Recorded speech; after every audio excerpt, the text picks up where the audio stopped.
I'm John Self. Join us at 4 p.m. on Wednesday, that's Central Time, and we're going to share with you one of the most common mistakes executives and managers make in job interviews, a mistake that gets them eliminated more often than not. So join us on Wednesday at 4 p.m. and we'll help you master the art of the job interview. See you then.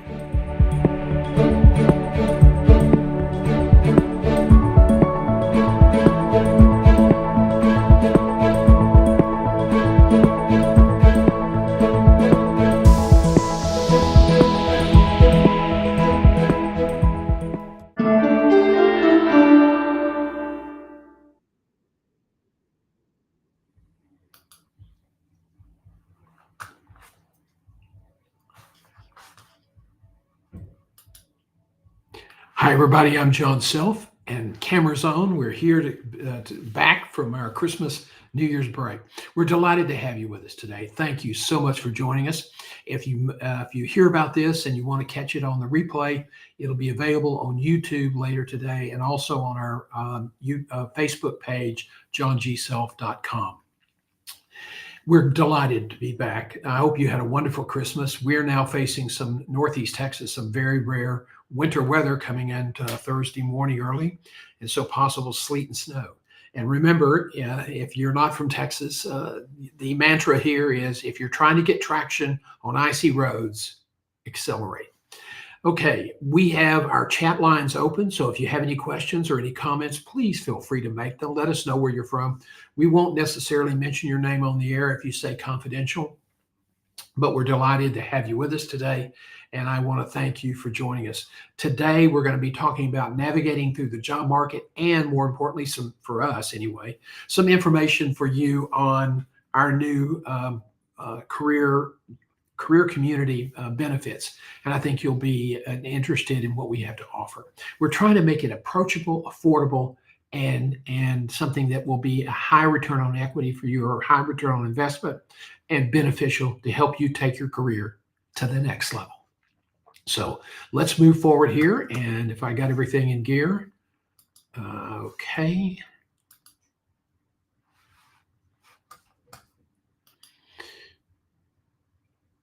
If you've never been with us before, let me just take a brief minute, not much more than that, to tell you about myself. I'm a career coach. I've been an outplacement advisor for more than 8 years.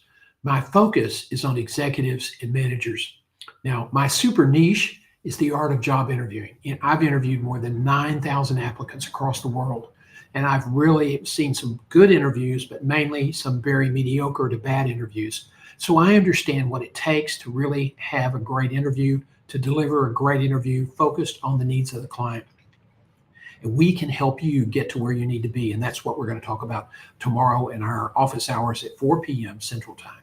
So my super niche is the art of interviewing, and I've certainly had a lot of experience. Before I got into my coaching practice, I spent 27 years as a partner in 2 search firms with global reach. I've worked in 6 countries on 4 different continents.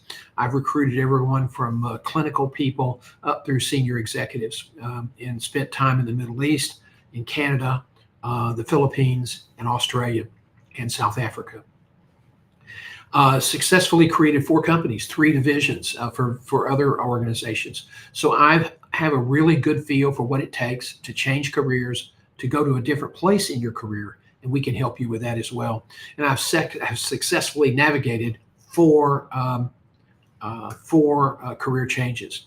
A lot of people are really concerned about where their industry is going, and I will tell you that we have the ability to help you get to where you need to be. So that's my story, and I'm going to stick with it. Here's our agenda today: actionable job tips, update on community benefits. Okay, so the first one is your career community update. Then we're going to talk about navigating the dysfunctional job market. And then we're going to have a brief preview of office hours tomorrow. So if we stay on schedule, we should be between 30 and 45 minutes today for this lunch and learn session. And again, this is a group coaching session. So if you have questions, don't hesitate to ask. We will be providing this for you for another couple of weeks, and then it becomes a members only event. And so that's the reason we're talking about our membership program today.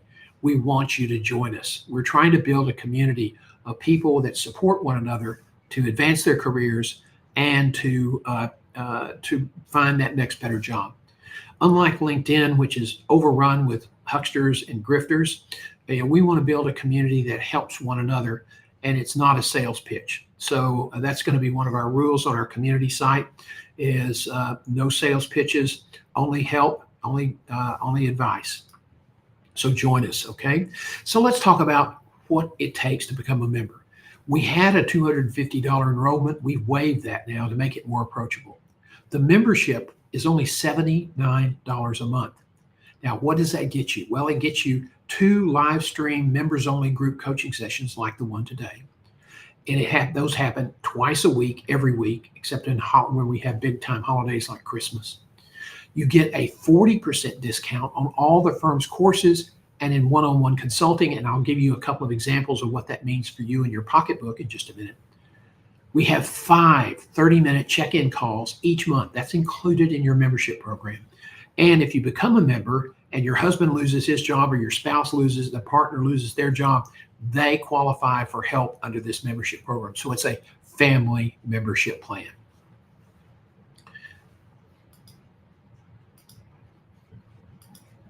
So here's an example of okay, not sure what happened there. When you take a week off, when you take several weeks off for the Christmas holidays, you're producing and directing skills when you're simultaneously presenting. They get a little rusty. So my apologies. First of all, let's look at this one. It's very common. This is one we get asked to help people with all the time. It's a pro resume review. And it's not our premier plan where we do actual resume rewriting for you, but this is, we mark it up. This is one where we mark up your resume and give you suggestions. Normally, this is $179 a la carte price, but as a member, you can get access to this service for $71.60. That's a 40% discount off the a la carte rate. The work is done by me, okay? And I've looked at thousands and thousands of resumes, and I understand the AI and what's happening now with automation, so I can help you there. The second product example I want to give you is the mock interview. Now, we would prefer you go through the masterclass in interviewing, but a lot of people, they think, okay, I'm really ready to do this. All I need to do is a couple of mock interviews. Each mock interview is $245, and pricing is based on time, my research, my involvement to prepare to give you a challenging and enlightening interview. Normally, the cost for this on a la carte basis is $245. If you're a community member, it's $147.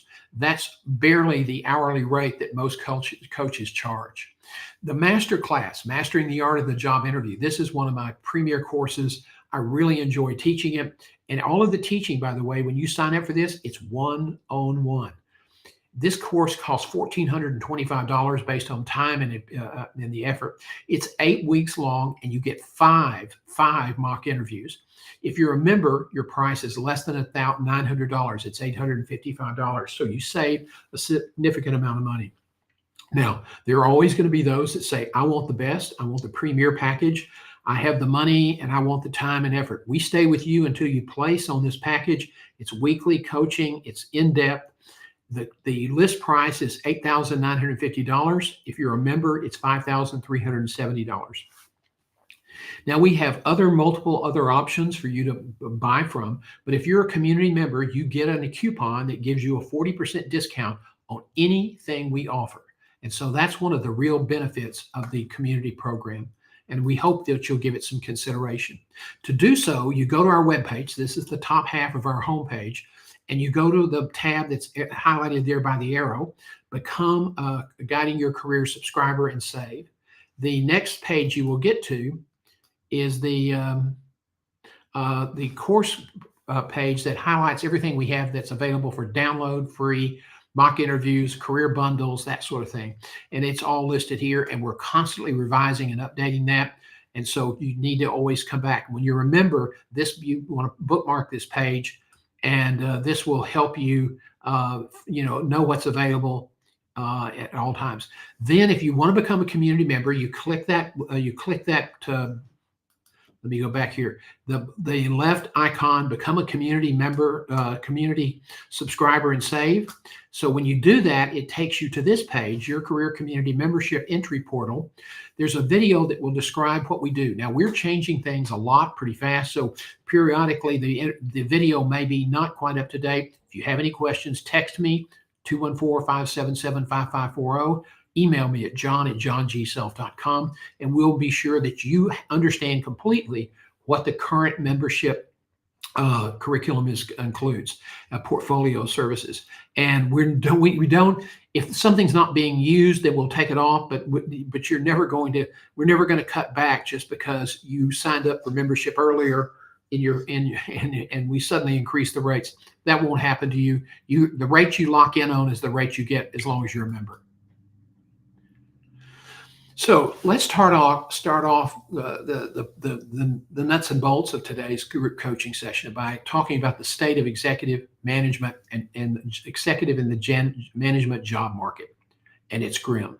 It's the most dysfunctional market I have seen in a decade or more. And there are a lot of reasons for that. We're going to talk about those next. So the critical issues that we're all facing today, if you're in the job market, or even if you're somebody like me who's looking to build their company, we're dealing with these issues from different perspectives, but we're all dealing with these issues. First of all, critical issues. And we want to develop for you actionable steps for success. Automation is evolving, as you all know, and it's requiring an overhaul of career management strategies. The great career coach Goldsmith once wrote that what got you here won't get you there. And that's really true. That is so true when you talk about your career management strategies. For so long, a lot of boomers and late stage Xers believed that, that your career management was all about doing a good job and keeping in contact with people and everything would work out. Well, that's just not the case anymore. It's working out less and less for people. And there are a lot of people who were still had life life in the engine who are now on the sidelines because they didn't have a network. They didn't adapt their career management strategies and they're paying a price. They were what we call reluctantly retired because they couldn't find a job and it went on 2 or 3 years. And so they just stopped looking. Now, the unfavorable market conditions that we're seeing, we call it the white collar recession. That's something other people are term and other people are using as well. I did not come up with that. They are suggesting that this is going to last through probably through the second quarter of 2025, assuming the new president does not do anything radical that inadvertently derails the economy. A lot of people there's a big controversy on across the board tariffs. I'm not going to get into that because a lot of it's political debate. The economic theory is that if you slap a bunch of all across the board tariffs, it's going to drive up prices in the U.S. It'll be inflationary. They'll have to raise interest rates again, and businesses will lay off. Okay, that's the theory, and nobody until something occurs within a given set of market conditions, nobody knows for sure what's going to happen. And when you don't know for sure, when there is uncertainty, the best advice I can give you is be prepared. Don't sit back and wait for the dam to break. You need to be prepared so that you have options and you know what you're going to do. That will protect you, your financial future, your ability to take good care of your family or your partner. Now, unfavorable market conditions, they're going to impact executive and management hiring. It is still a grim outlook for executive and management hiring. Business Insider had a big detailed report today that we're summarizing now, and we'll share bits and pieces with you tomorrow and later next week. So another thing that you're really going to have to pay attention to is your brand and your network. Those issues are now critical. Now, when I came up, it was very conservative. My gosh, I was a marketing guy at Herman Hospital, right out of the newspaper business. So I was a hustler. And we had an alcohol treatment program, and it was really one of the best. And the people I talked to said, "Oh man, it's great. But we need more business." So I said, "Well, let's print matches with our program and telephone number on it and deliver it to all the various psychologists and AA sites around the city." "Oh no, we can't do that. That's marketing and it's unethical." That was the state of the art and the value system in the 1970s about marketing. Well, today it's much different. Back then, if you were an executive and you were kind of promoting yourself, trying to move up in your career, you were seen as self-serving, a schmuck. Now, if you don't do it, you're a schmuck because you're not taking care of your family. You cannot sit back and assume that because you're doing a good job, that you'll be able to keep your job or automatically find a next better job. You can't assume that anymore. And in order to protect yourself, you need to constantly, I hate to use this term, stroke your brand, enhance your brand, promote your brand, LinkedIn and other sites. Be a speaker at congresses and conferences.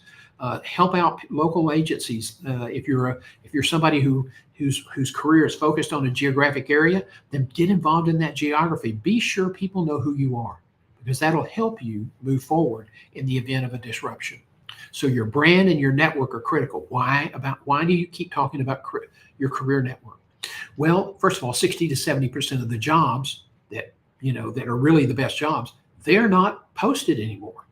Number two, a lot of the jobs that you see on the job post boards, like iHire, those Indeed, a lot of those jobs are being put up and kept up by companies, but they're not actively hiring. They're phantom jobs. And if you're spending a lot of time online applying, excuse me, you're wasting your time. In my newsletter, I think this morning or it's tomorrow morning, I write 5 a week, so sometimes I kind of lose touch. But anyway, we talk about, it's so bad, it's probably about 3% chance of winning a job on an online submission that's not related to a hospital's website or a recruiter's website. So, it's really not a very good deal. The odds are 200 to 300 to 1. and you can spend hours and hours and hours. Before the Christmas holidays, there was some research released that said that people were spending between 8 and 14 months finding a job. To get one interview, it was between 100 and 140 to 200 applications for one or two interviews. Now think about that. An hour to an hour and a half to make an application. And a lot of times you have to customize your resume and then you submit it, and then they want you to fill out the application that your resume covers. But if you don't fill out the application, then your application is not accepted and you've wasted your time. And that's the reason a lot of people are really frustrated with the job market today. Companies are trying to save time and money and automate. And the automation, it's good. It's going to get better. But right now, the way we're using it and the way it's executed, it's just not ready for prime time in certain situations. I'm not saying everybody's ATS and everybody's automation is bad, but it is very frustrating for candidates. So what you need is a network. People who say, John, Rick, Beverly, Susan, I know about a job that's coming open in our organization. I think you'd be great for it. Can you get me your resume so I can get it to the hiring manager before they post it? That's the kind of intelligence that you need to be successful in today's market. Well, I don't like talking to people I don't know. Get over it. Why? Do you want to sit on the sidelines, or do you want to be a player? Do you want to go to work every day and know that you're taking care of your family or contributing to the family well-being? Great. Get over your lack of comfort level. Get over your safe space. You're going to have to change to be competitive in today's market. Now, one of the things you also need to know, and this is part of our pitch tomorrow, our presentation, is that companies, I went to Harvard. I heard a board chairman, the guy made this doctor said, well, I have a Harvard MBA. And the board chairman says, well, we won't hold that against you. I nearly fell out of my chair laughing. A physician once told me that he had gotten a Harvard MBA and it took him 6 years to get over it.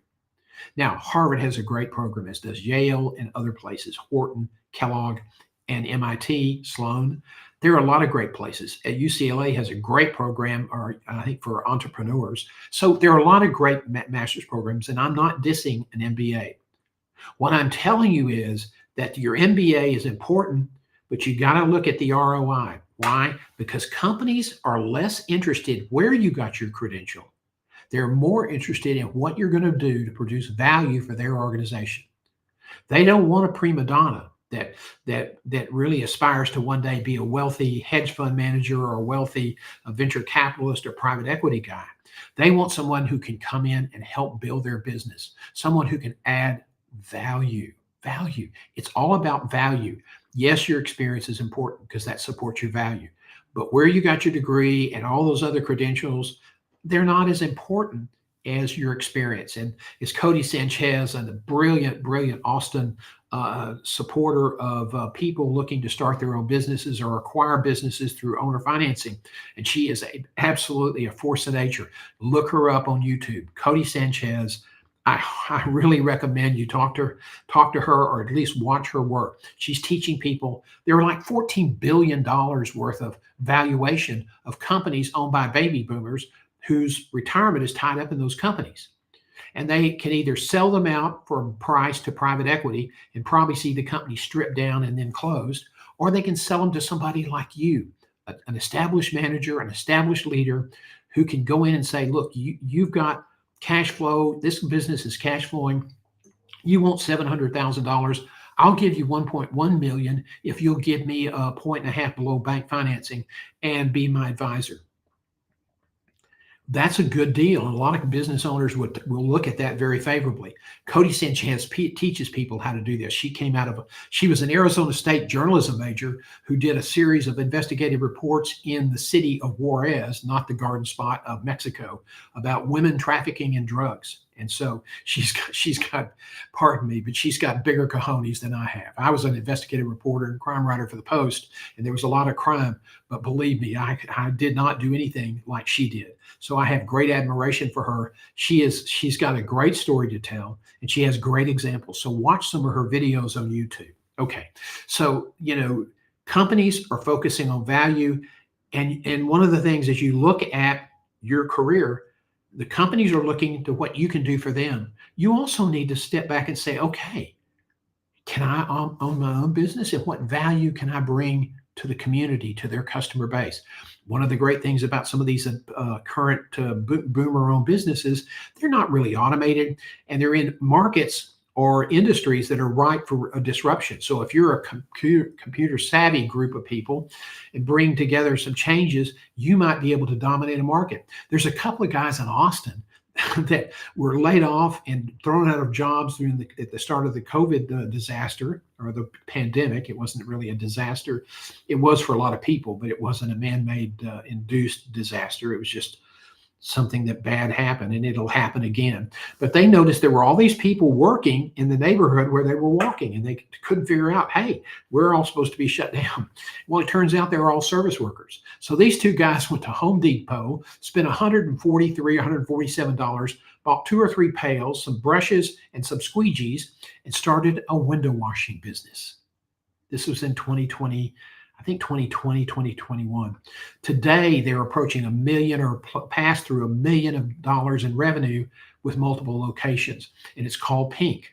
And they have dark blue trucks with pink written on a great pink swash of a resume or a logo. And they park their trucks when they go into a new neighborhood to do marketing and offer free window washing. They park their trucks at the top end of the neighborhood so that when people come into the neighborhood, they see the truck there, and expert window washers, they call that parketing. So there's a lot of neat stuff happening. So if you're stuck in your career and you're dead end and you don't think, your value is not appreciated, look elsewhere, because you're bright, you're capable. Don't just kind of stay in your safe space. Okay, back on point. Companies are focusing on value. I've said that. And when they're looking for the other thing they're looking for fit. What is that? It's culture. When you look at how many people that are recruited into new companies, new jobs, they stake a lot on this. They leave established positions. They leave communities where they have friends, and they go to a new job.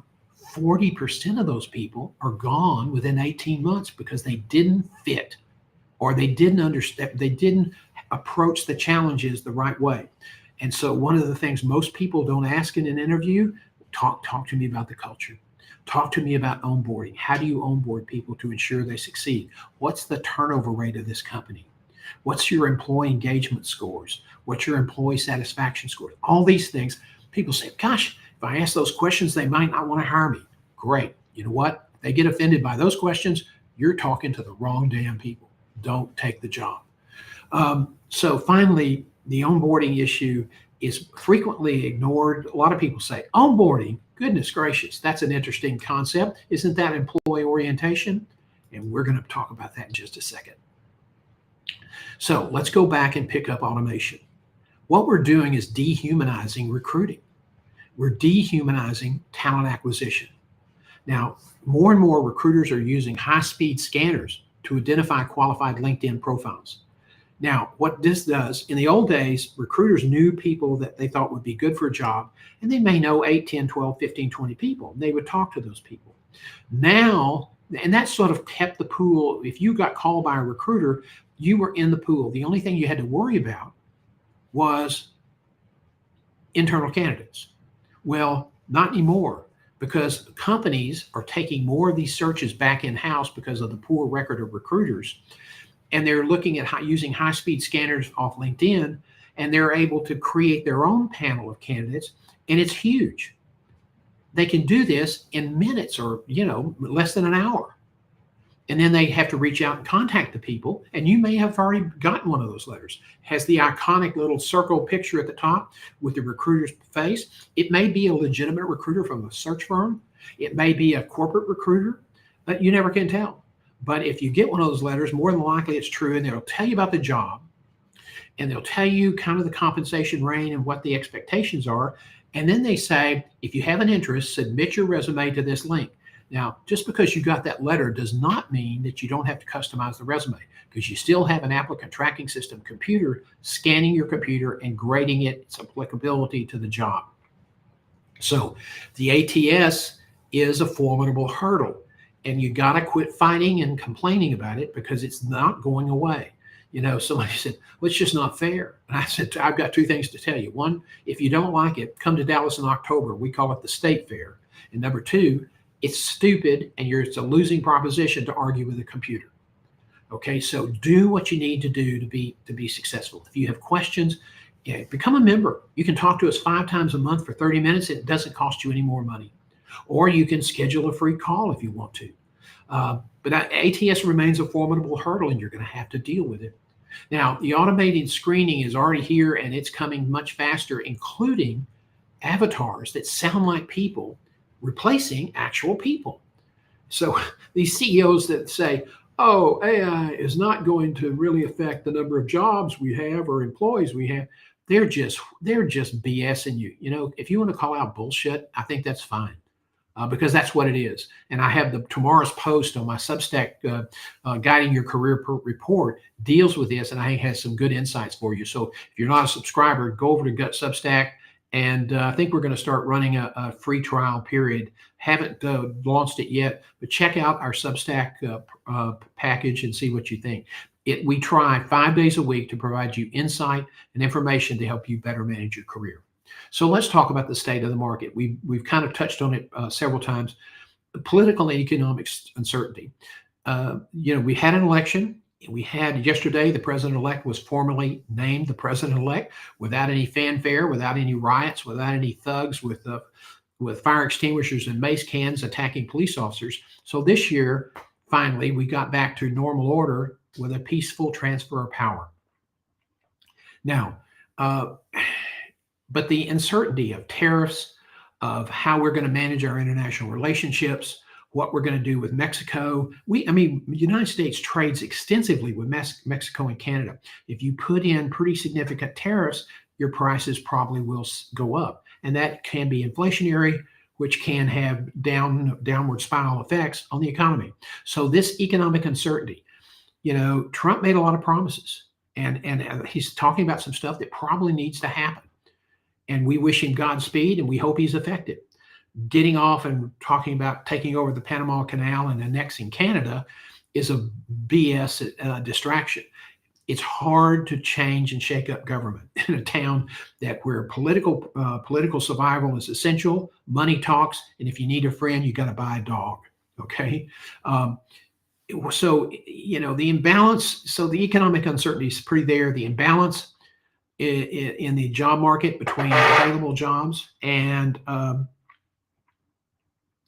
the people looking for jobs is so out of whack. It is so out of whack.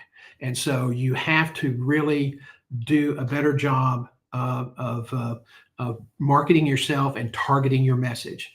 Electronic sourcing, it's exploding the size of potential applicant pools. We call them active candidates. Those are the ones that we reach out to bring in to interview and screen. And then people that hear about this that say, oh, I might be interested, they come in, and then the recruiter may reach out to people that they know and they're not actively looking. Those are called passive candidates, and you bring those into the pool. Well, a lot of times when a search firm is doing it, you may have 20 to 50 candidates total. That gets down to about 15 pretty quick. Now it could be hundreds. And now that we have automation doing a lot of the evaluation, you have to be spot on in terms of matching your value with the needs of the client. That's what automation and screening is doing. And if you don't pay attention to this, you're not going to understand why you're getting left out. Hiring managers are becoming much more selective because they can. When you have 200 or 300 people applying for a job and you got one job, the employee managers can sit back and say, well, it's in our favor. And they love that. So you have to work extra hard to be sure that your message is precise, on point, and that you're driving it every time you get a chance. They have to be precise in all aspects of the job search now. And your networking is so important because without a network, it's going to be very, very difficult for you to find those jobs that are not listed. And if you don't have a network, you're going to find that it's extremely difficult to really advance to the position you set out for. And if you need a career written plan, because A network, you can only really effectively manage, according to the Dunbar rule, about 130 to 150 contacts. I have 16,000, but I'm not looking for a job. I'm looking to promote my company and sell books and articles and sell my subscriptions and all those other things. So I'm the shameless commerce department. But as an applicant, as an executive, you need to curate your networking list so that you have people that are aligned with your written career plan. If it's up here in your head, that's just an intention or a wish. When it's in writing, you can hold yourself accountable. And you have to have it in writing so that you can have a maximum effectiveness with your networking efforts. And relationships are strategically aligned with that plan. You've got to do that. And you really need to pay attention to the Dunbar rule, because in order to get people to help you, you have to build relationships with them. And you do that with sharing articles, you share personal information about career, family, those kinds of things. And it cannot happen overnight. So you have to start now. And if you don't think you need to do this, you're going to get caught short. And as I said, you may find yourself on the sidelines as a reluctant retiree. One of the really great guys I met in my search career was a very talented executive. I did some work for him in New Jersey, just outside of New York. And he got caught in a political squeeze, and they pushed him out. And the management company pushed him out because one of their senior executives was getting laid off, and he wanted a place to go. And so they forced out the CEO, who was doing a great job, and everybody loved him, so that the friend of the CEO could have a place to land instead of having to go out on the street and find a new job. And after 2 years, that CEO that I had worked with really admired.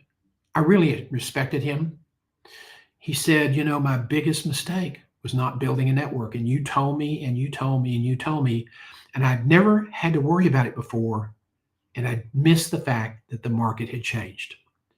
He's teaching now. He's a splendid guy, and he's a smart, savvy guy, and he's a good teacher. And the people who are in his class are lucky to be there. But his real love was leading an organization, and he got that taken away from him. And because he didn't manage his career, those options were also removed. Branding to build a reputation and capture the LinkedIn computer sources, that's absolutely critical today. And I think it's something that you really want to keep in mind. Now, excuse me here. The new focus, your value. What have you accomplished in your past? Because that's the best indicator of what you're capable of producing in the future. And the fit, as we've talked about before, are you capable of adapting your style and your priorities to match the values of the company? That's the questions they're going to be asking.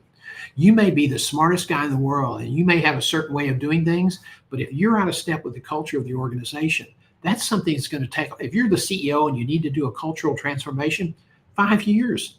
It's not something that can happen overnight. So you have to be adept at working and achieving success with the culture that you're given when you walk in the door. So all these issues of fit, you need to keep those in mind as you're going forward. Somebody says, well, doesn't orientation take care of that?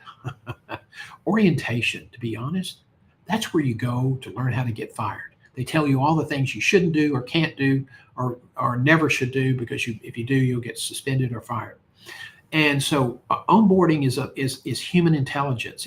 It's getting to having people help you get to know and understand the political connection, the familiar the connections. The doctor, if you're in a hospital, sometimes doctors have strong relationships with certain employees. If you're a CEO, you got to know all this, and you got to be respectful of this. And so that if you have to make a change or make a move, you understand the political fabric of the organization. That's what cultural fit's all about. Now, corporate focus, you need to be prepared to address that issue of culture and fit. And these points basically are summarizing what I've been telling you. Connect your experience with their needs. Ask questions at each interview. If you are asked, do you have any questions, and you say no, you just screwed up. You always have questions. And if you need some help putting those together, call me, because I know them all. And the questions you need to start early on in the process. Tell me about the culture. Tell me about the turnover. Tell me why the last person that held this job left. And if you're not getting the true story, keep probing. If you get an answer that's not fully developed, it doesn't really give you the answer you need, here's a technique you can try, a pro tip. That's interesting. Tell me more. Tell me more. Tell me more. Keep asking that question till you get a handle on what you're dealing with. And keep in mind that your interview and your resume has to focus in on the issues that are at hand. And as we've been talking about this onboarding, now you have a responsibility. You've got to ask the questions and probe for substantial insights. And again, these are things we just talked about.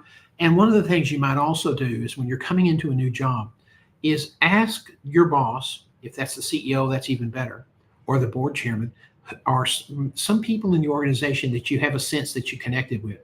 Who is someone in this organization I can really trust to be a navigator, somebody who can help me understand where the sacred cows are buried or where they graze, and those types of issues. Because what happens is in the early stages of a new leader coming into an organization, there's always going to be a group of people that hope they fail. And so you don't want to make an unforced error. And that's what a navigator will help you avoid.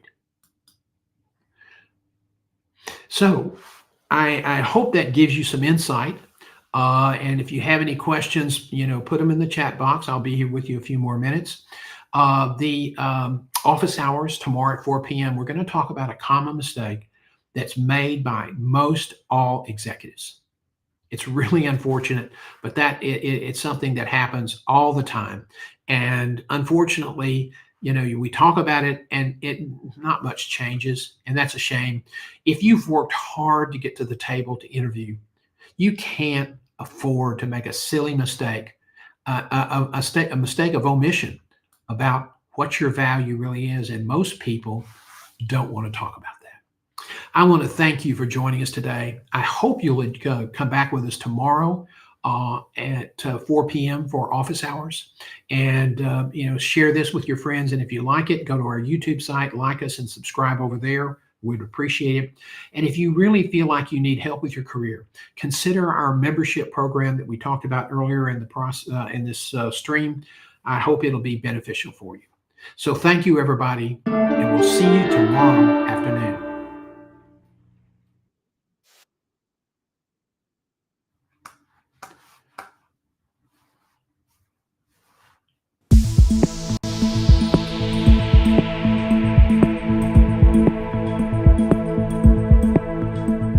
Hi, everybody. I'm John Self. Join us at 4 p.m. on Wednesday, that's Central Time, and we're going to share with you one of the most common mistakes executives and managers make in job interviews, a mistake that gets them eliminated more often than not. So join us on Wednesday at 4 p.m., and we'll help you master the art of the job interview. See you then.